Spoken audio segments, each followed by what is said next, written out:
You received a call from an inmate at the Department of Corrections. This call will be recorded and monitored. If you wish to block any future calls of this nature, dial 7 now. To accept this call, press 5 now. To decline this call, hang up. Well, hello, Miss Lakeisha. How are you? Oh, yeah. The weather has been quite the star these last few days. But, we're all surviving. What can you do? Right, yeah. I do agree. The weather in this state is definitely unpredictable, but that's why a lot of us stay here because we like the four seasons and we like the fact that it's not going to stick around for very long, so we get a huge variety. Yeah, but rain. I know. I can relate to that. It doesn't rain as much over here, but I imagine you guys are just swimming in the stuff. Ooh, a cell phone? Well, it doesn't surprise me that a cell phone would end up inside that prison. Well, yeah, of course. It was definitely a staff member that brought it in. Wow, that's actually pretty good. I'm impressed. So they found out who brought it in and now she's gone, huh? Well, yeah. I know female and male relationships, if you have a male guard and female uh, inmates, right? Yeah, it's just a natural thing, but female and female, that's uh, that's a new one. Yeah, I know it happens a lot in there, but I just don't hear that very often. I hear it. What doesn't surprise me though is that a male would get caught into this little situation guarding females. But when, or even a female guarding males, that happens often too. And it just goes to show mental wellness because we want the folks who are locked up in there to receive proper attention, and we have to understand there's guards too. A person who just goes through a divorce or just lost a loved one to a death, or someone who's just looking for companionship, and it's really easy to get caught up in all that. And let's face it, those women, they're very manipulative, and they can definitely spot you a mile away. And this female, yeah, is she a true lesbian, or is she just kind of a bisexual or something? Oh, okay, so she's definitely attracted to women. So of course, the women in there could sniff it out a mile away, and they're willing to do just about anything to get what they want and to manipulate this woman into getting a cell phone. Ah, oh, you got to be kidding me! Videos and what are they thinking to do? Twitter feeds and to put the number out there for other folks to call. They know they got to be caught. I know a few times inmates would give me a cell phone number, and it's just more like, what? You see it on TV shows and stuff. I don't know. I still find it hard to believe that these facilities You have cannot 60 seconds remaining. keep a cap on all of this. How can you have a secure facility and things like that are getting through regularly? From what I understand, there's absolutely nothing you can't get. Yeah, I know, thousands of dollars. Yeah, to buy a cheap prepaid phone and can get $2,000 for it. Eh, well, yeah, in this particular case, it was services. Well, thanks for You telling have me 30 seconds about remaining. that. Now I'm going to look into it, quite possibly do some more stories and stuff and talk to some other folks.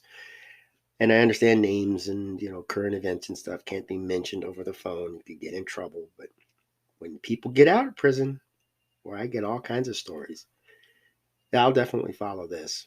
Well, thanks for sharing. And you take care of that daughter of yours. Well, good, good. Glad to hear it. All right. Goodbye.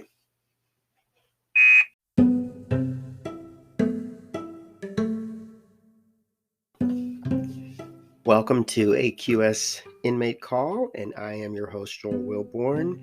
And this episode is about contraband going into the prisons.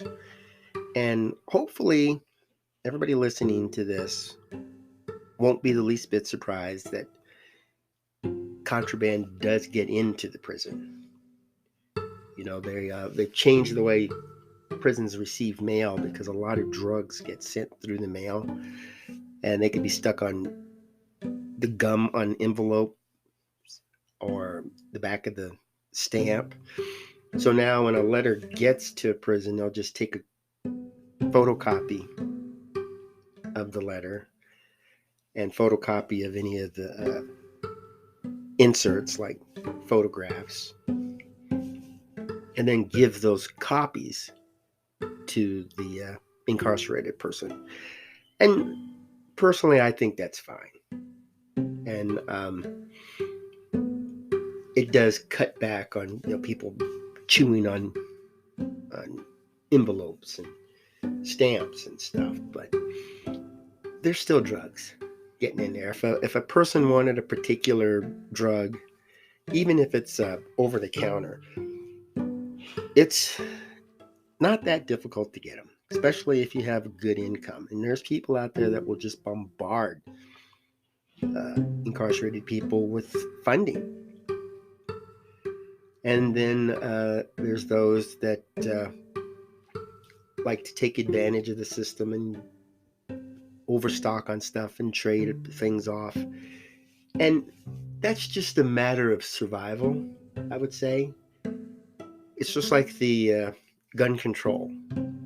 If the United States federal government bans certain weapons, right now we're not having a big problem with people trying to find substitutes because they can get the weapon. But if you ban it, those who really want to make money off of it or who really want to buy these items, they'll find a way. They'll be very creative.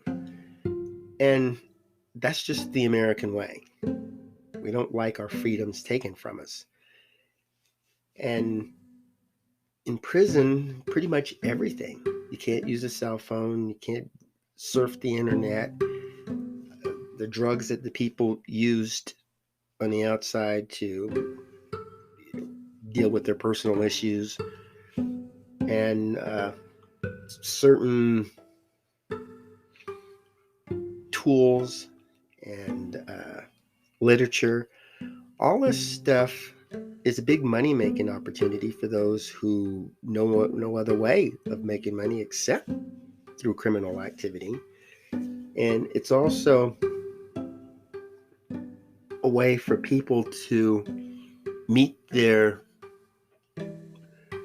desires, things they miss, things they enjoy about the free world.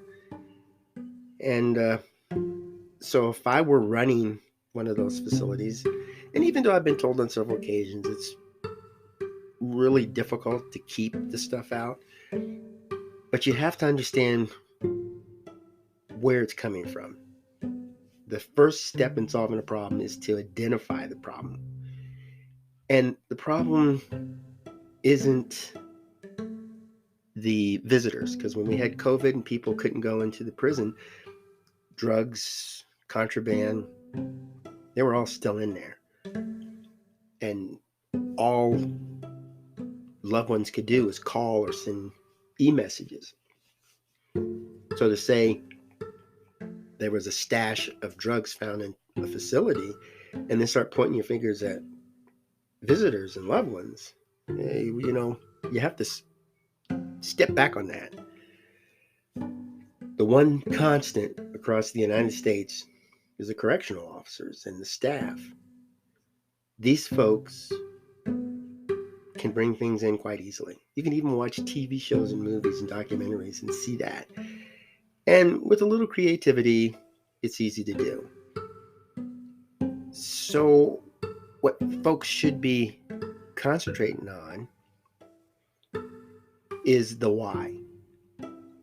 Why would somebody tasked with protecting people locked up in a facility, why would they do that? And I think talking to these folks, working with them, talking with people who buy these things and make profit on them in the prison,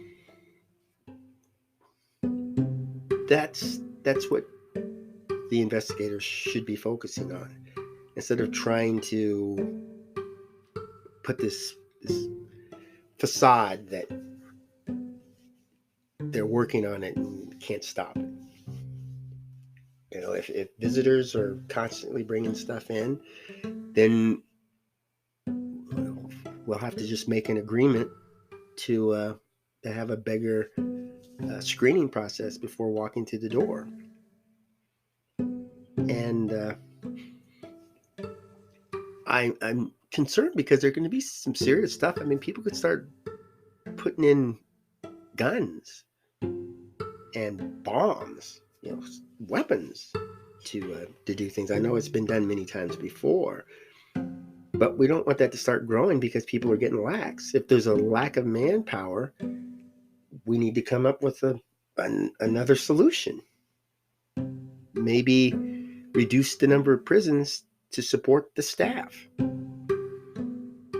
And if you hire people and fudge on the background check or their qualifications, you may wind up getting a whole bunch of people that just don't care and are more interested in making some money.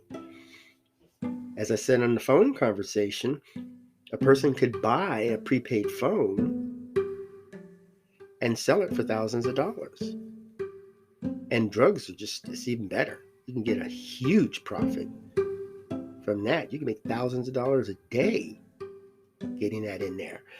And the way people sneak things in, there's even folks that go to jail and are not completely checked, thoroughly checked. So those people smuggle drugs in, and those drugs wind up making it to the prison. And that can be stopped.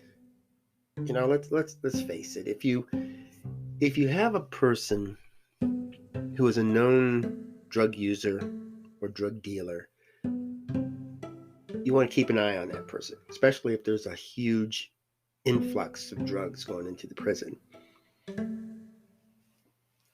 If a person is trying to kill himself, he could be put on suicide watch and isolated. If a person has seizures, some kind of medical conditions, they could be watched.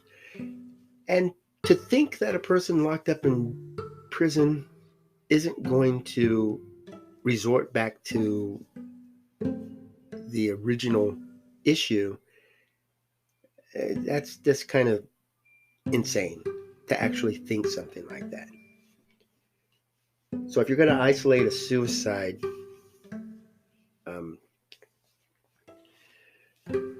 a person who's suicidal, then why not people who are using drugs or dealing in weapons?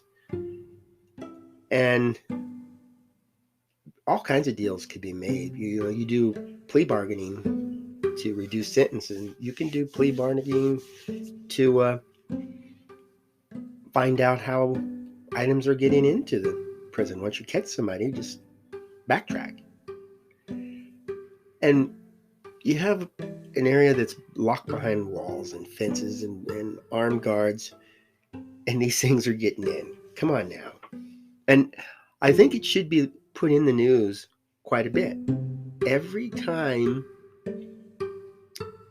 either illegal contraband is found, it should be broadcast, I think.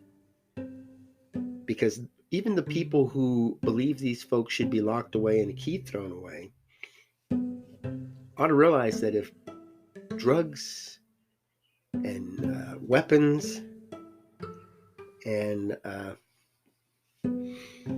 illegal contraband of any sort is getting into the prison, it's going to come back and haunt them, because people could eventually manipulate somebody to put out a hit, or they could manipulate people to expand drug activity in the area. This is not a victimless crime. This is not something that's just isolated within the prison. It travels across the community, and we need to keep an eye on it. People locked inside of a prison can be monitored. I completely support putting body cams on the guards. There's a lot of stuff that's going in there, a lot of assaults and attacks, and then there's really nothing that people can do about it, the victims. And so if we have some kind of monitoring system, they have privacy. They should be able to go into a bathroom stall without being spied upon. But, the cameras could be outside the doors, or there could be correctional officers or someone that just kind of keeps an eye on the restrooms in there. But the cell should be recorded, the halls, and if there's an interaction between an incarcerated person and a facility staff member, that should be recorded. And religious services and counselors, doctors, that's privacy, and it's one of those things you just want to mess with. But there's a lot that these folks give up when they go into that prison, and they give up their privacy. And I think if a person is sitting in prison and then gets out and says, wow, I was watched everything I did, I couldn't scratch my butt without someone watching me, that could be a deterrent. These people could sit in a hotel room after getting out and just think, this is great. I have privacy. I can do what I want without being watched. And maybe comparing them. Of course, there's no 100% method, but that just goes with the territory. And there's a lot of folks I talk to that are locked up, and they'll complain about something. Cable's out, or I can't use my J player, or I haven't gotten a letter in 3 weeks. And the simple response is just that you're in prison. You're locked up. It's not violating anybody's rights. You're not forcing them to stand on one leg for 2 hours. That's something to look into. But the air conditioning goes out for 2 hours, on a day that's in the 70s. As long as the medical personnel are keeping an eye out, and there's no serious threat to have death or permanent harm to the individual, that's just one of those things you have to deal with. When I was in the military, a lot of those luxuries we took for granted out here, we had to learn to do without, and that was good, because you shouldn't be expecting an air conditioner in an armored vehicle. And I think some of the stuff, maybe some sections, should be a reward. If the people do what they're supposed to do, they should be able to have some luxuries that are available to them. And when you're dealing with people who want to make a profit off of illegal drugs, they're willing to make a deal for just about anything. And I can find this stuff out just by talking to folks in and out of prison. And I just don't think the officials are doing that. They're just not talking to folks. And we need to open this dialogue. We need loved ones to be able to explain what's going on and without retribution. But I don't know. That's just me. Well, I want to thank you for tuning in and ask that you check out the Oxyword YouTube channel. You can look up my name, Joel Wilborn, and listen to some interviews. And a lot of folks give some really good advice, especially for the people that are teenagers and preteens, maybe, that are kind of getting to that wild side. If they listen to somebody who was going down that path and continued and wound up in prison, it might wake them up. They might look at it and say, I don't want to end up like that. And I certainly don't want to end up in a place where there's no privacy. Well, have yourself a magnificent day and go out and make fantastic memories for tomorrow.